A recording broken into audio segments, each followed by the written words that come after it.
May 8, 1945. Munich, Germany. Cold air. Diesel smoke over broken streets. Women braced for chains and smelled hot coffee instead. A jeep rattled past. A GI handed chocolate to a barefoot child, rifle on his shoulder, bread in his hand. Posters had warned of torture. The first words were, "Do you need help?" Then a whisper no one believed at first. Some Americans wanted to marry them. How did fear turn into vows, with bans, hunger, and watchful eyes everywhere? Follow the path from a cold stove to a ship beneath the Statue of Liberty. This wasn't a fairy tale. It was true, and it changed what enemy meant forever. Before we begin, please subscribe and tap like to support the channel. Watch till the end to see the one law that opened the door, and the moment when conquerors became family. May 8, 1945. Munich woke to a new kind of silence. Soot lay on windowsills like black snow. Diesel from olive-drab trucks mixed with the smell of wet stone and burned wood. In doorways, women watched the first American jeeps roll past the rubble. They had been told to expect chains, beatings, revenge. Instead, they saw a private hand, a barefoot child, a square of chocolate. The wrapper shone in the grey light like a small flag. The paradox hit at once.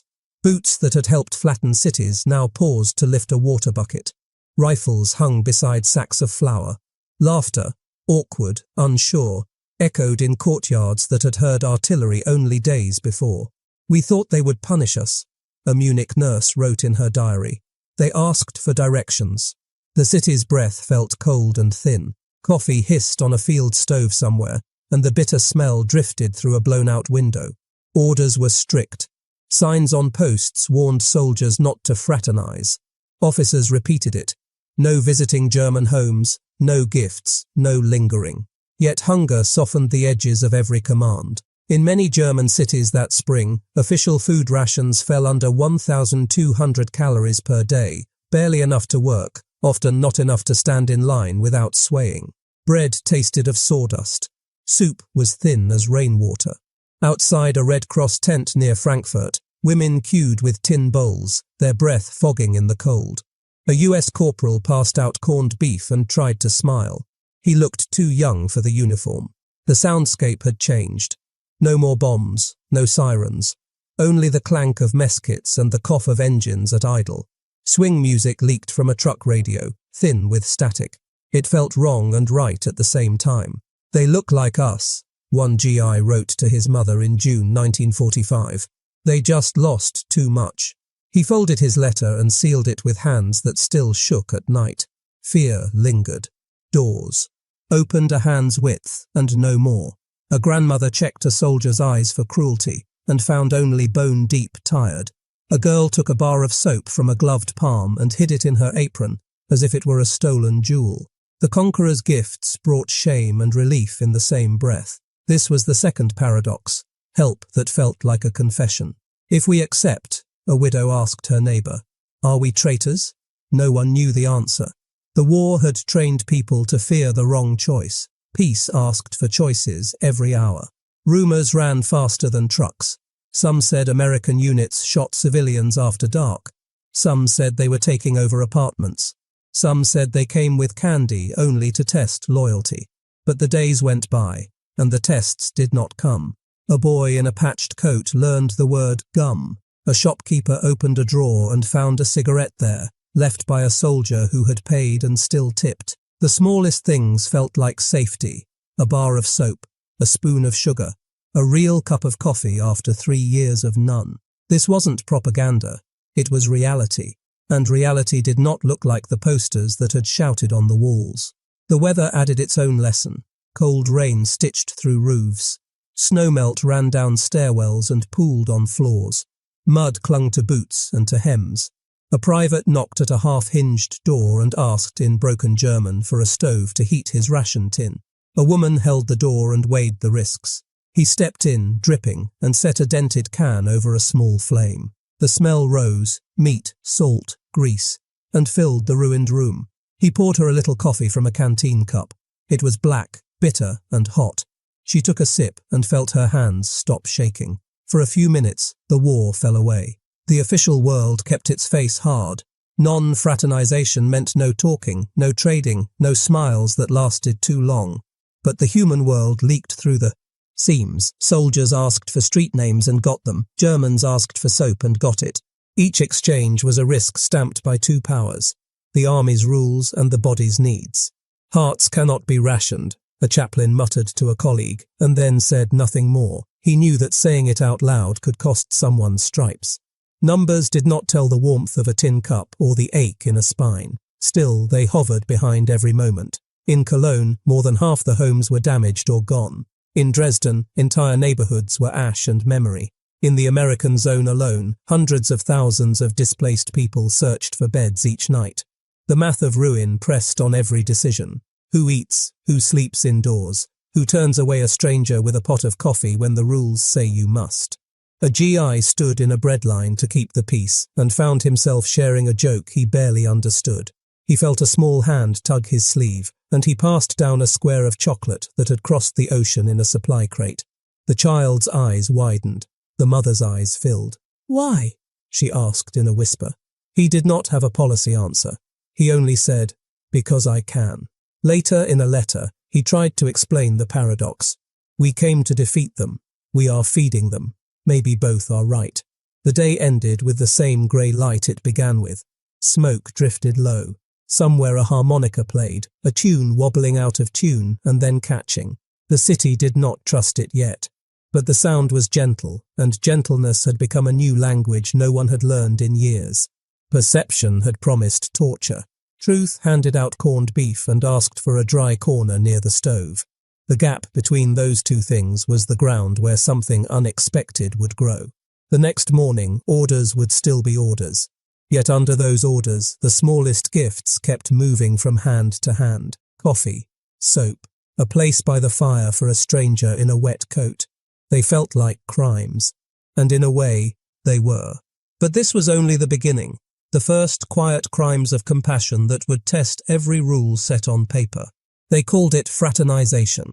The rule was simple. Do not talk, do not visit, do not give. Yet the days were long, the rooms were cold, and people were still people. In kitchens that smelled of smoke and boiled cabbage, a quiet trade began. A soldier set a dented tin on a small flame. A woman stirred soup in a blackened pot. Steam rose, mixed with coal dust and wet wool. Outside, military police boots passed on the stair. Inside, a gloved hand slid over a bar of soap. The kindness felt like a crime. That was the paradox. Orders said no. Need said please. He knocked because the rain was heavy. A Dresden seamstress wrote in June 1945. I let him stand by the stove. He held out coffee. I do not know who I am anymore. Her handwriting shook across the page. On the American side, a private wrote home, we're told not to linger, but when a kid holds up an empty bowl, you forget the speech. Letter, Private FF, July 1945. Numbers made the rule feel cruel. In the summer of 1945, official food rations in many German cities fell below 1,500 calories per day. At times, they dropped near 1,000. A US soldier's daily ration, by contrast, usually topped 3,000 calories. The difference tasted like shame. A square of chocolate could light a child's eyes. A spoon of sugar could make a widow cry. This wasn't propaganda. It was reality. The small things became bridges.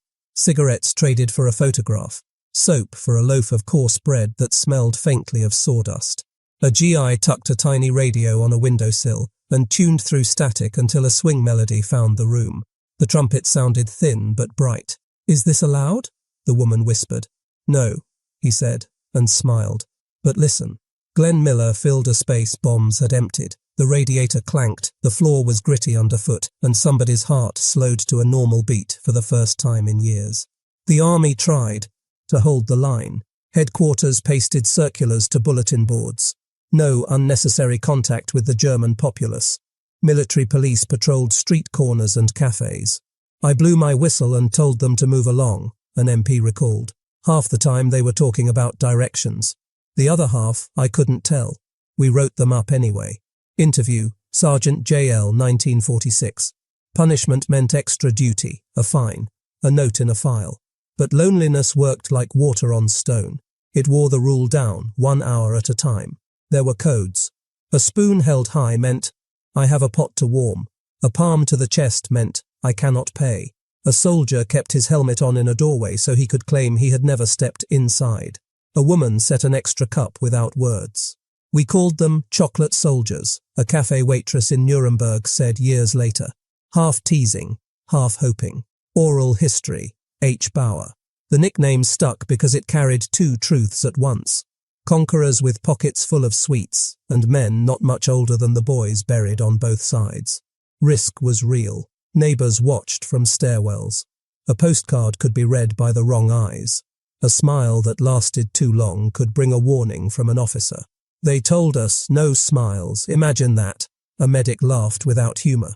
No smiles, like we could ration those too. Field note, Seapil RS Organ 1945.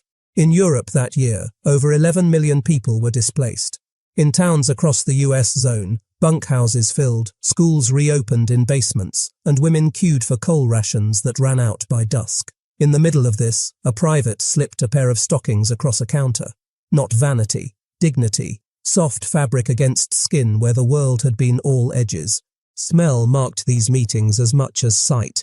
Damp uniforms, cheap tobacco, soap strong enough to sting the nose, coffee that tasted like courage and burned the tongue. He gave me a cup, a widow recalled. It was too hot. I cried anyway. Diary of I.K. Frankfurt, July 1945. The room sounded different after that. Not victory, not surrender, just breath and the slow clink of spoons.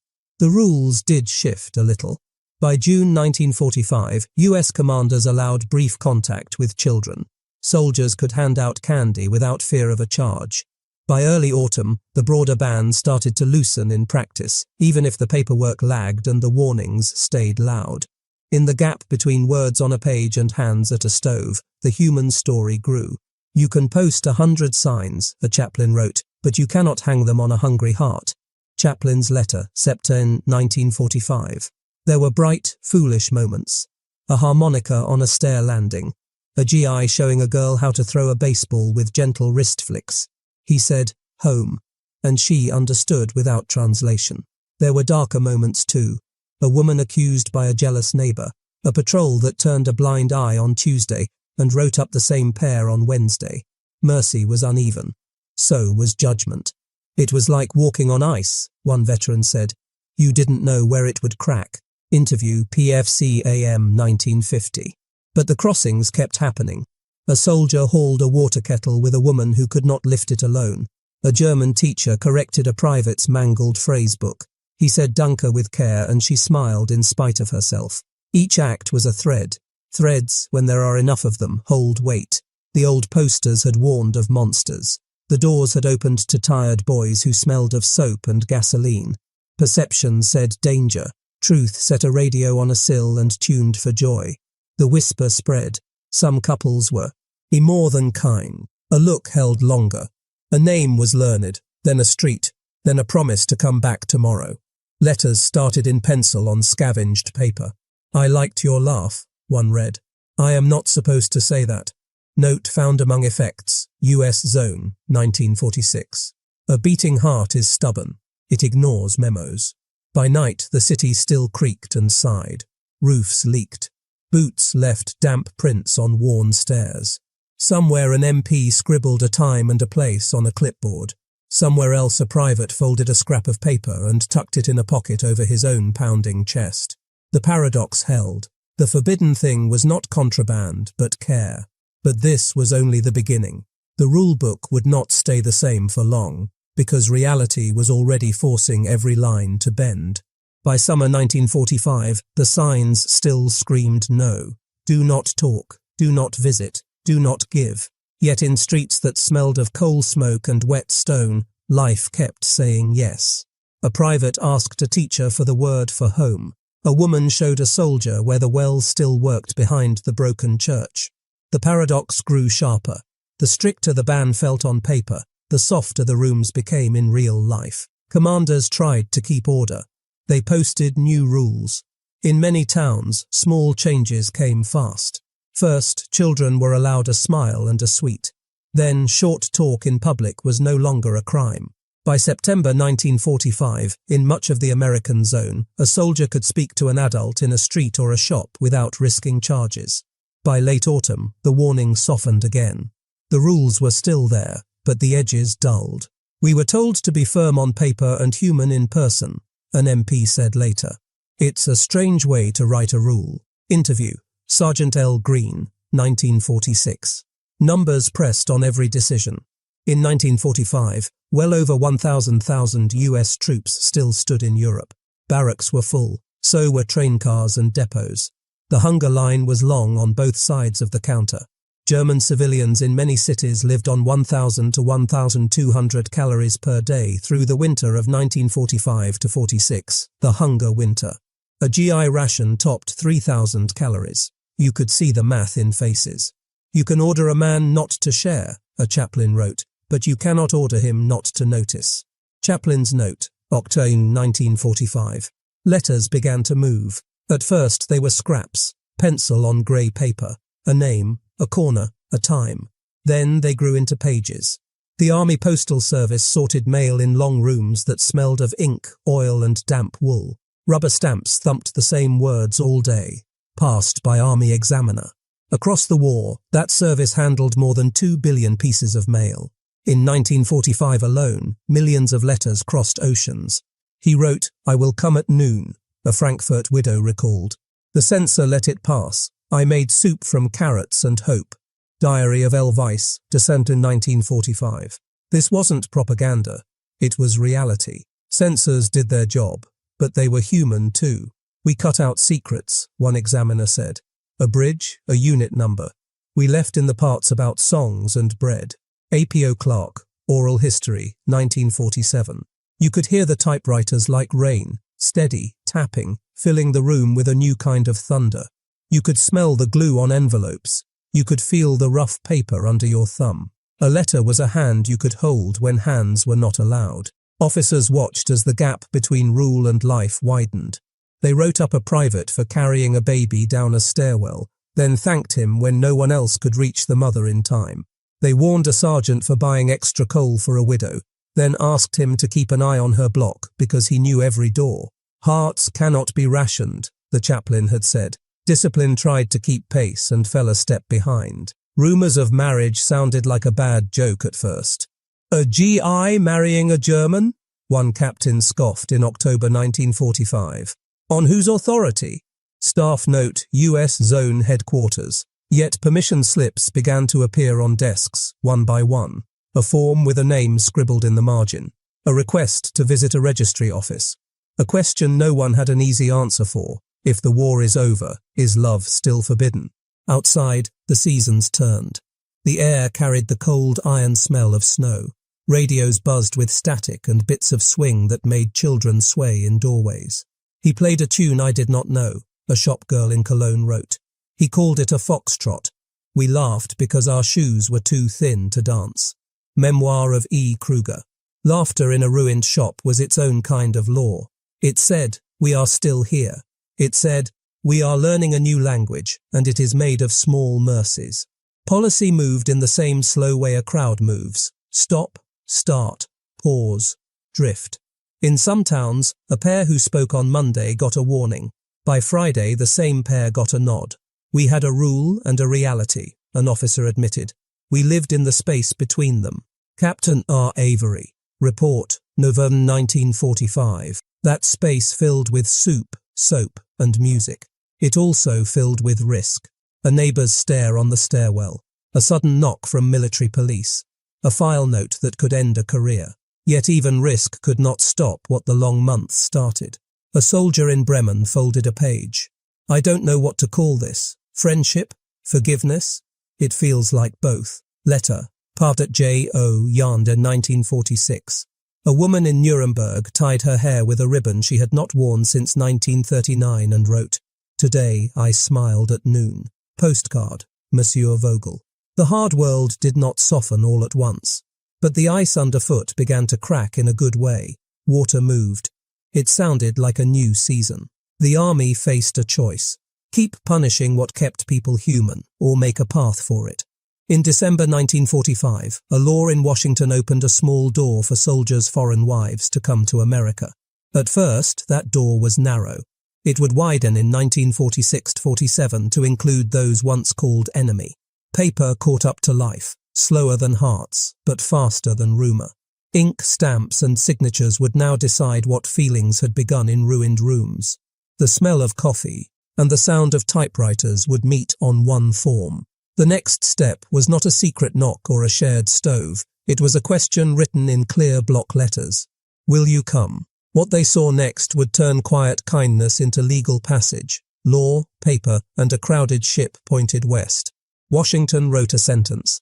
It was December 28, 1945, and the ink was still fresh when it crossed the ocean.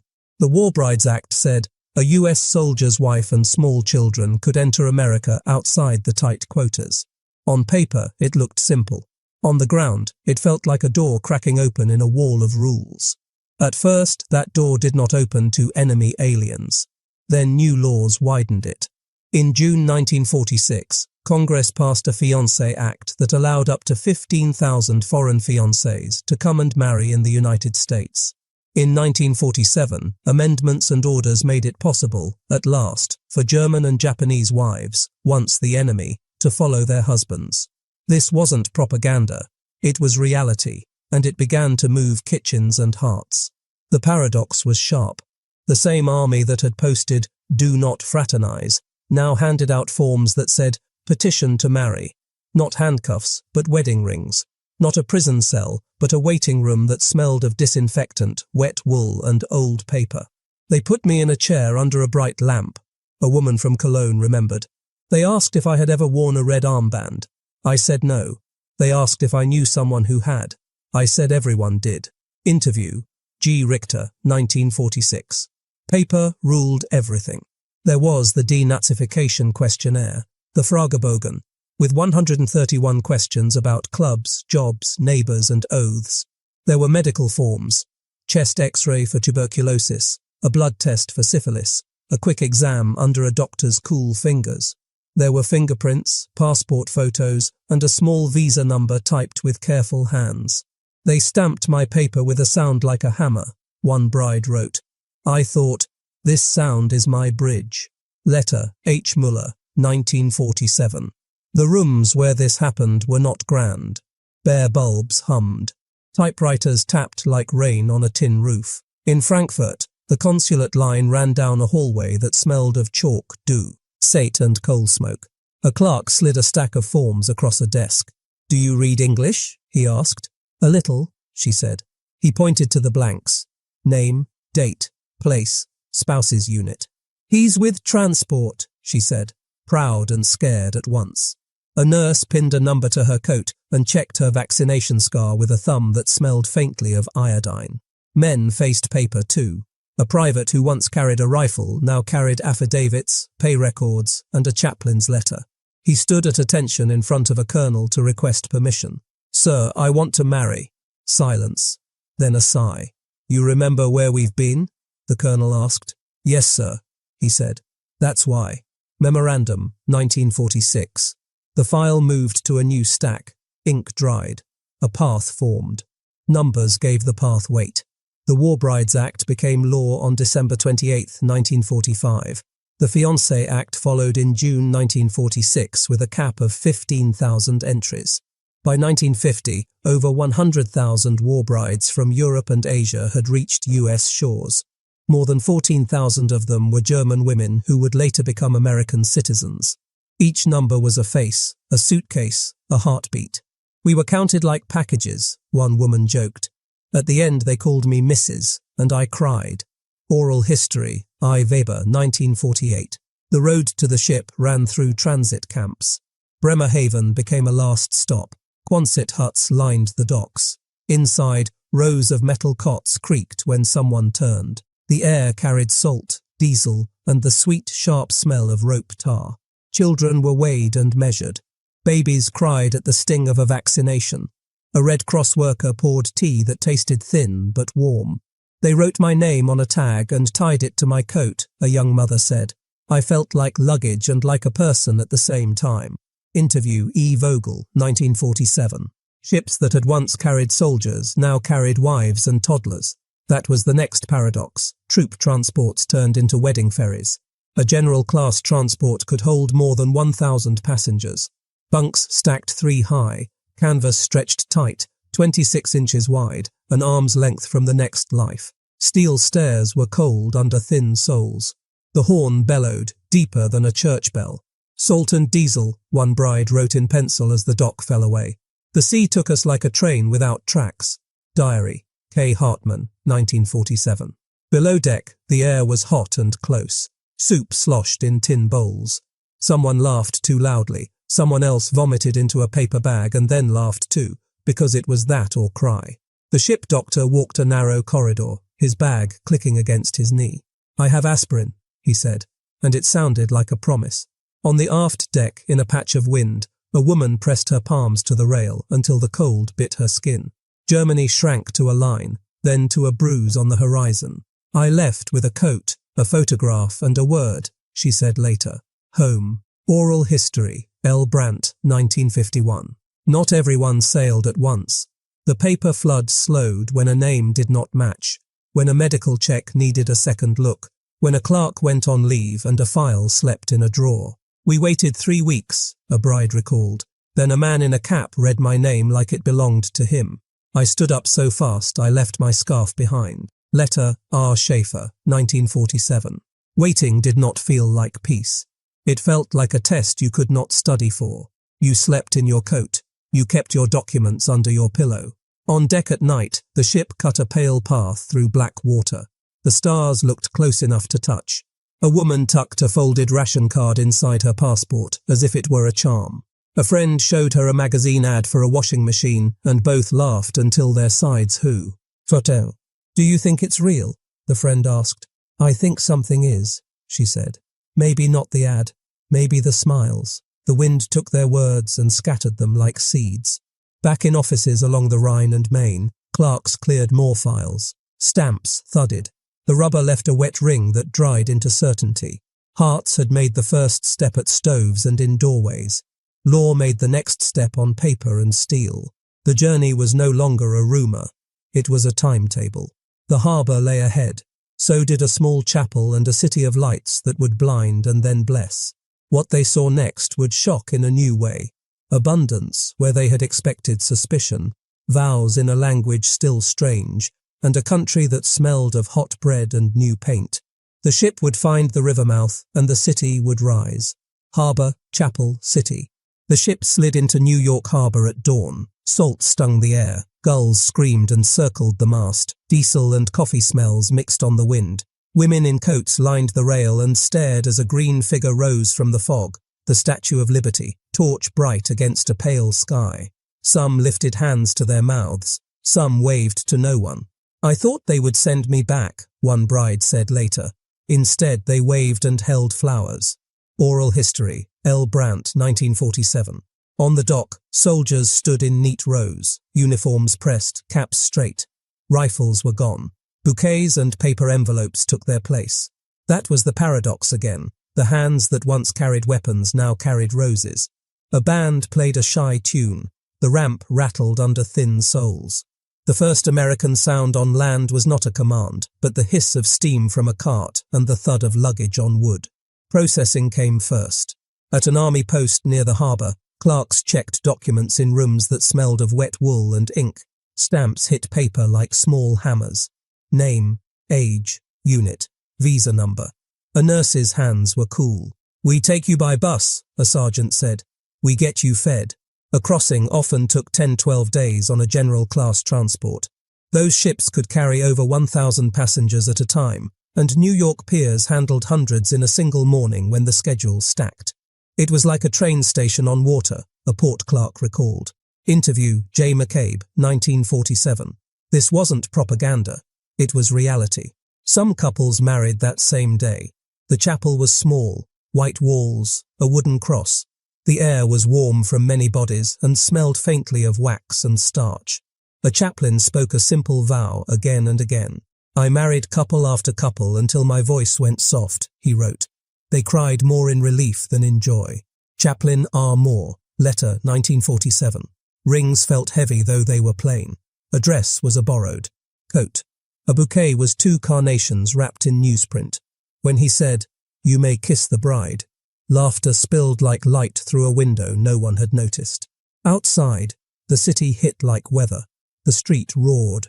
The subway screamed under the sidewalk, a metal howl that made some brides flinch and then laugh, because it was a safe kind of loud. Neon buzzed. Steam rose from manholes. Shop windows shone with colour and things no one had seen in years. Oranges stacked like suns, shoes in 4 sizes, meat laid out red and neat on ice. "I thought the glass would break from so much plenty," a Cologne bride said. Memoir, G. Richter. A rented room above a bakery became home. Dawn brought the warm, sweet smell of bread that stuck to the back of the throat. Flour dust floated in the stairwell. Heat clanged through the radiator and made the pipes tick like a clock. A neighbour knocked with a casserole and stepped back, unsure. "Welcome," she said, then paused, searching for more words. They were new to both women. That afternoon, a man in a cap carried glass bottles to the door. Milk delivery. It was cold to the touch and left a white ring on the table. The first grocery run felt like a parade. There was sliced white bread in a waxed bag. There was peanut butter, thick, sweet, sticking to the roof of the mouth. There were eggs in a dozen, not a ration card in sight. A coin clinked into a tin until the clerk's drawer slid shut like a whisper. "I stood in front of a washing machine and cried," one bride remembered. Not for joy, for the promise that the hard parts might be smaller now. Oral History, E. Vogel, 1948. Not every face smiled. A woman on the stairs said hello, and then, in the same breath, asked where she had been during the war. A grocer's wife tilted her head. "Your English is very good, for a German." The words were not knives, but they had edges. The paradox of welcome and watchfulness lived in the same hallway. In newspapers, the headlines shifted from war to home. On the society page, short lines appeared. "Former GI weds German bride." Some letters to the editor praised, some scolded. "I fought for freedom," one veteran wrote to a local paper. "Freedom to choose whom to love." Letter to editor, 1947.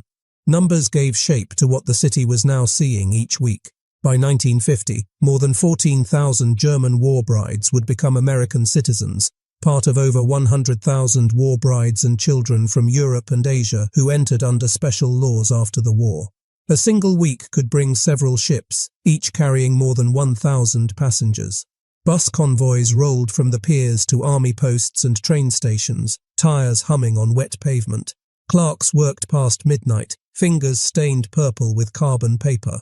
There were new sounds at night, a radio with big brass knobs, the soft click between stations, then a burst of swing that filled the room. There was a new taste, Coca-Cola sharp on the tongue, bubbles that felt like sparks. There was a new weight, a key to a front door that did not stick, a small metal tag with a number for the mailbox below. "He took me to see the bridge," one bride said. "It was all lights and steel. I felt small and large at the same time." Interview, H. Bauer, 1948. Paperwork did not end with the wedding. The Immigration and Naturalization Service stamped forms. The army kept a file. A lawyer explained the steps to become a citizen. The language was plain, but the idea was large. To leave one nation and belong to another. For now there was a bed, a pot, a window that looked over a street where men shouted and laughed, and a dog chased a boy on a bike. Life was noisy, and that noise felt like peace.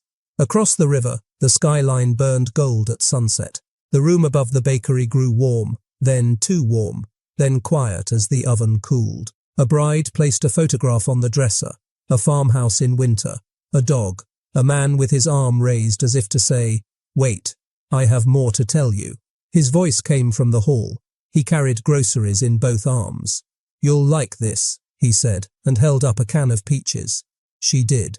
The syrup tasted like summer even in January. But the city was only a first landing. Beyond the bridges and the neon, another America waited. Grain silos, church suppers, long roads under big skies. There, the welcome would be softer, the questions quieter, and the lessons slower to learn. The heartland was calling, with casseroles and caution. The train rolled west. Heat breathed from the cars, hot metal and orange peels on the floor. Out the window, brick gave way to barns, chimneys to grain silos, streets to long ribbons of road. He pointed at the fields and said the word she knew well now, home. The Midwest opened wide, low hills, wind in the grass, a sky so big it felt like a roof had been lifted off the world. The small town smelled like cut hay and gasoline. A bell rang noon from a white church. Screen doors slapped. Kids chased a dog past the feed store. He parked by a wooden house with peeling paint and a porch light that would become their star. Inside, his mother hugged with flour on her hands. His father nodded once, jaw tight, then softer the second time. The paradox was right there on the welcome mat, casseroles on the table, questions in the eyes. Supper was loud. Stew, biscuits, butter, soft as the words people could not quite say yet.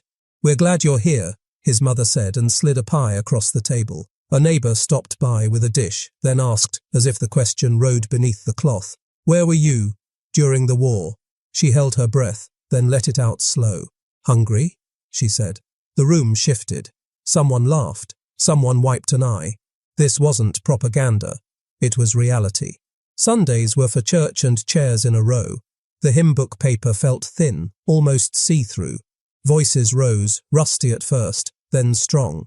After the last amen, the potluck began. Casseroles with names pinned to them, beans with bacon, jello that shook like shy courage. She stood by the table with a plate and a tight throat. An old man passed without looking up.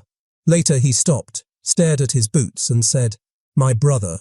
He didn't come back." She wanted to say, "Mine either." The words stayed in her mouth. A week later, the same man left a jar of honey on the step. No note.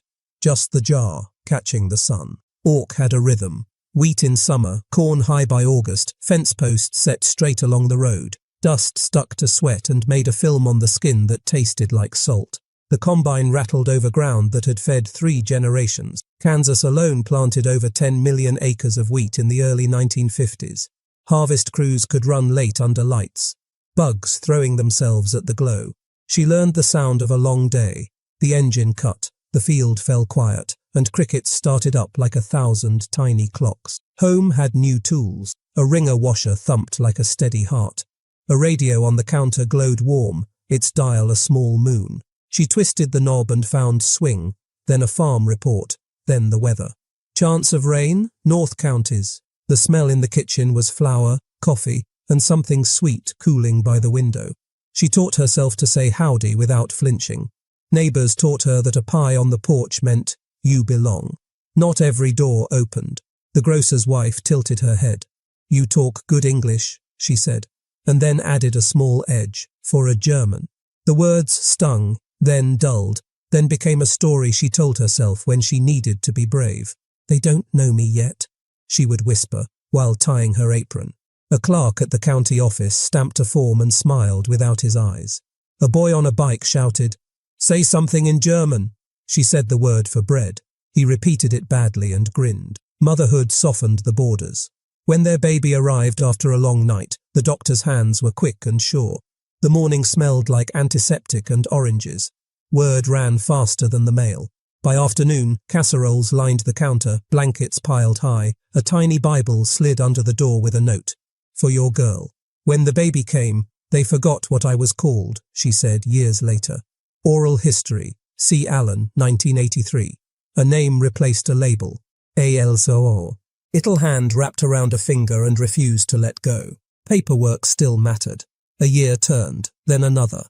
The court day came. The courthouse hallway was cool and smelled of floor wax. She stood with a handful of others, Italians, Poles, a quiet woman from Japan, each holding a small flag. The clerk read the oath, slow and careful. Her voice shook on the hard parts, the part where you let one country go to take another. By the early 1950s, more than 14,000 German war brides had taken that step and become American citizens. "When I finished," she remembered, "I felt like I had put my suitcase down after a very long walk."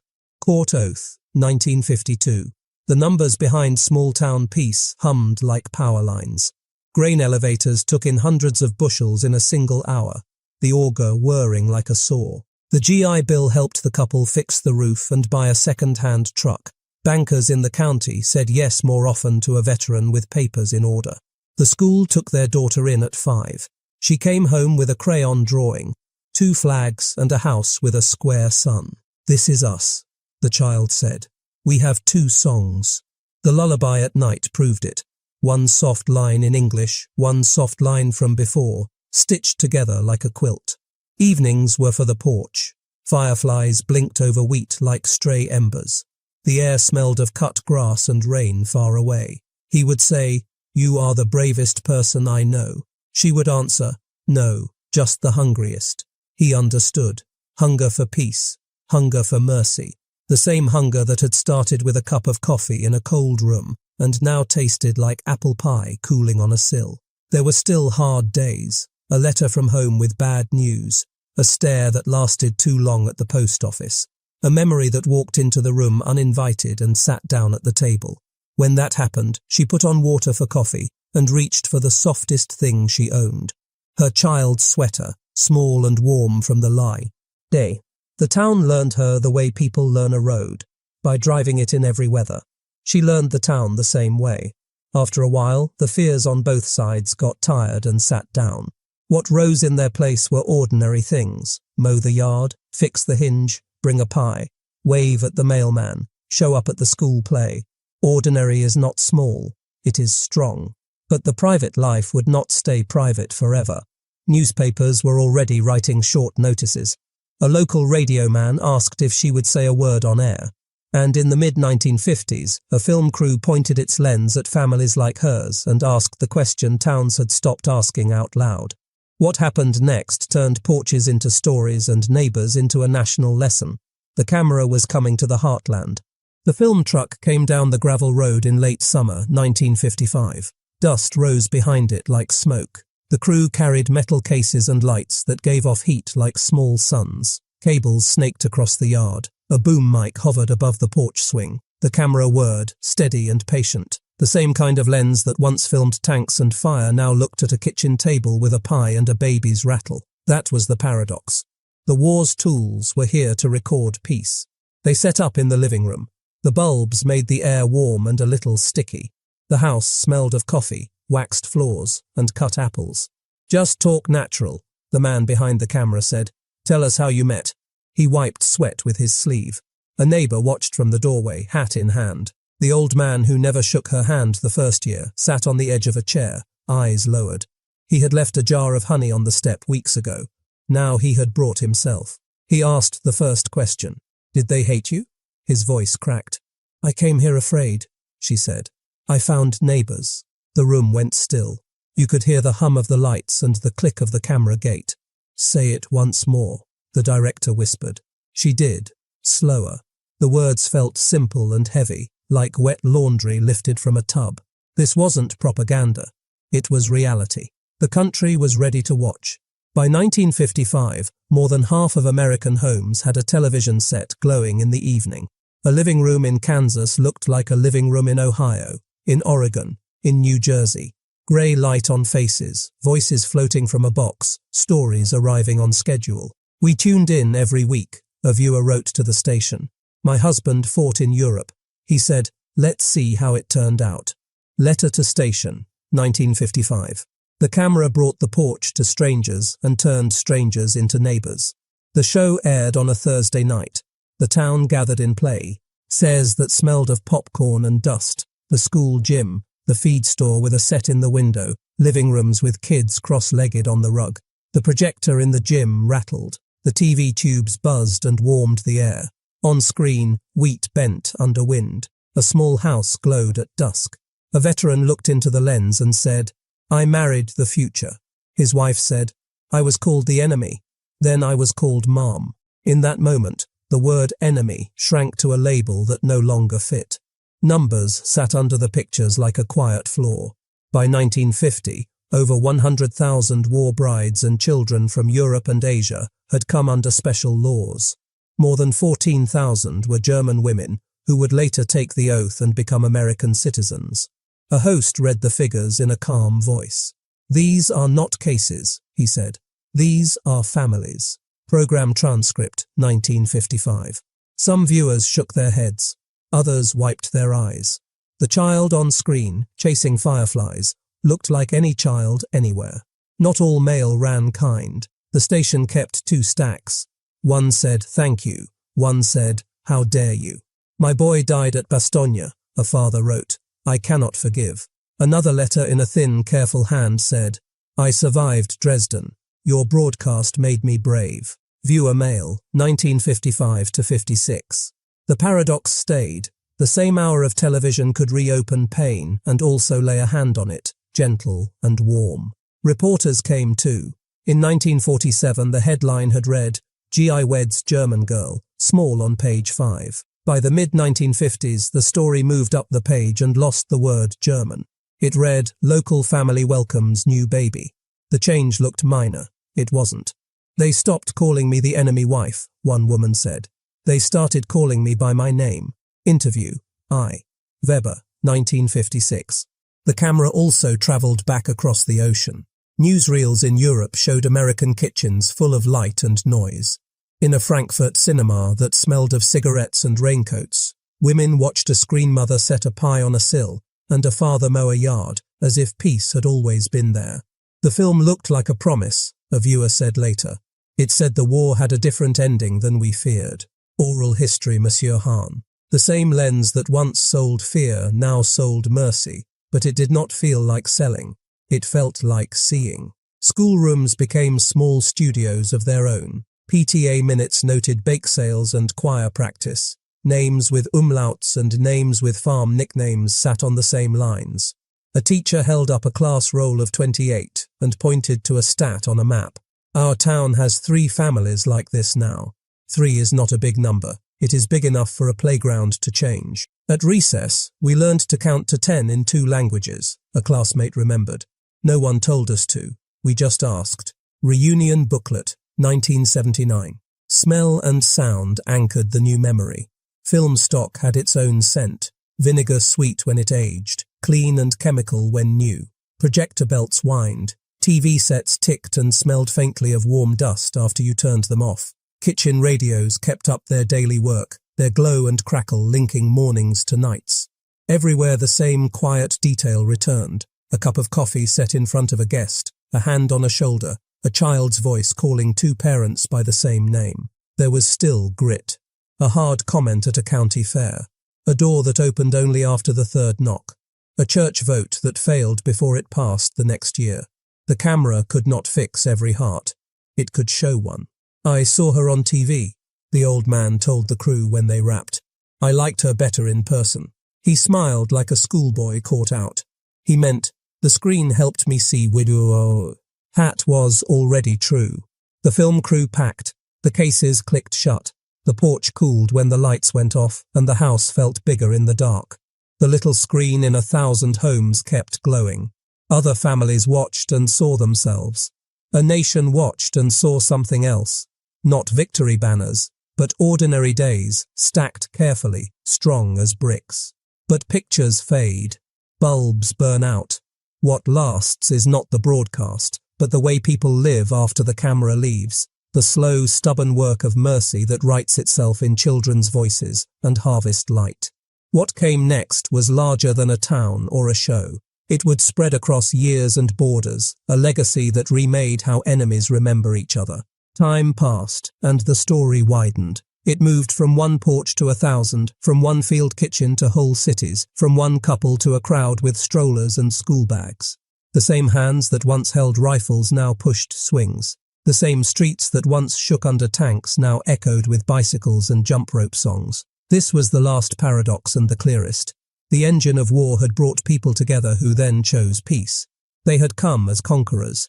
They left as students. Numbers tell part of it. Between 1946 and 1950, more than 100,000 war brides and children from Europe and Asia entered the United States under special laws. Over 14,000 of them were German women who went on to take the oath and become American citizens. Across the ocean, American aid, the Marshall Plan, sent about $13 billion between 1948 and 1952 to rebuild factories, rails, and homes. A teacher in Stuttgart said simply, "We rebuilt with timber and trust." School Notes, 1949. This wasn't propaganda. It was reality. The new piece had a sound. It was a baby crying at 3 a.m., then laughing at 3:05. It was morning radio, the farm report, and a trumpet line from a swing record that made a kitchen brighter. It was a spare key set on a hook by the door and never moved again. It was a harvest hum that droned across 10 million acres of wheat in Kansas and beyond, combines chuffing like calm, tired beasts as dusk settled pink on the horizon. It was the click of a porch light, on and off, a tiny lighthouse saying, "Here." Voices framed the meaning. I fought the war so people could choose whom to love, not whom to hate, a veteran wrote to a local paper in 1947. A daughter said at a school night in 1979, "We had 2 lullabies and 1 family." Reunion booklet, 1979. A mother told her grown son, "The first American word I learned was home." Oral history, 1982. The words were plain on POWs. They were built to last longer than slogans.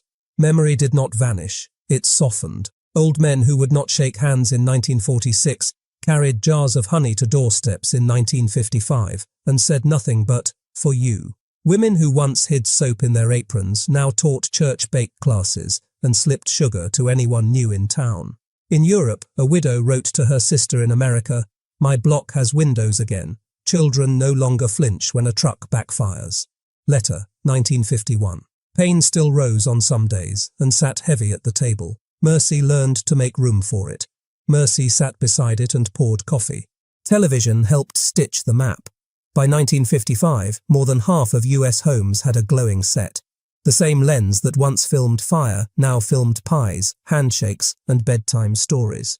The camera did not erase the past. It showed the present so the past could be carried without breaking. On one broadcast, a host read the figures. 14,000 German brides naturalized, 100,000 families made across borders, and then said, "These are not numbers, these are neighbors." Program transcript, 1955. Faces looked up from living rooms and nodded. Not every story ended in light. Some marriages failed. Some families could not bend far enough. Some neighborhoods stayed cold. The record has these pages too, and they belong here. The truth is larger when it holds the hard parts. But the center held. A great many lives moved from fear to chores, from ration cards to grocery lists, from enemy to neighbor, and the everyday work of that move became the country's quiet strength. Look again at the first day. May 8, 1945. Diesel on the air, a square of chocolate in a small hand. Then look at what followed. Letters stamped, passed by Army examiner. A law typed in Washington. A ship with bunks stacked 3 high. A bright torch ahead. A rented room above a bakery. Wheat at dusk. A jar of honey on a step. A TV light in 1,000 rooms. The arc is not neat, but it is real. Perception had promised torture. Truth poured coffee and carried bags. Perception warned of monsters. Truth found tired boys and hungry families. When historians count the bridges, they will list treaties, borders, and plans. They should also list a cup, a key, and a lullaby. They had come as conquerors. They left as students. And if a nation learned anything from those years, it was this. In the end, America's greatest weapon was not its bombs, but its abundance. This story began with fear and ended with ordinary days. A woman opened a door to a dripping coat and a tin cup. A soldier set down a radio and tuned until the static broke. A law in December 1945 met a promise made in a ruined room. Ships carried thousands past a green torch and into rooms that smelled of bread. Over 100,000 war brides and children crossed, more than 14,000 German women took the oath, and a few years later, a TV glow showed the country to itself. These are the hard edges of the record. Dates, dollars, ships. But the soft facts matter too. The taste of coffee after years without. The feel of a porch key on the palm. The sound of a child learning 2 words for home. What changed was not only policy. It was the story people told about enemies and neighbors. The paradox held from first to last. The hands that destroyed a city also lifted a bucket. The same trucks that roared through ruins delivered blankets and sugar. The soldiers who came as conquerors left as students of gentleness. This wasn't propaganda, it was reality. And reality, lived slowly and shared widely, does the work no speech can do. In the quiet after war, mercy rebuilt what victory could not name.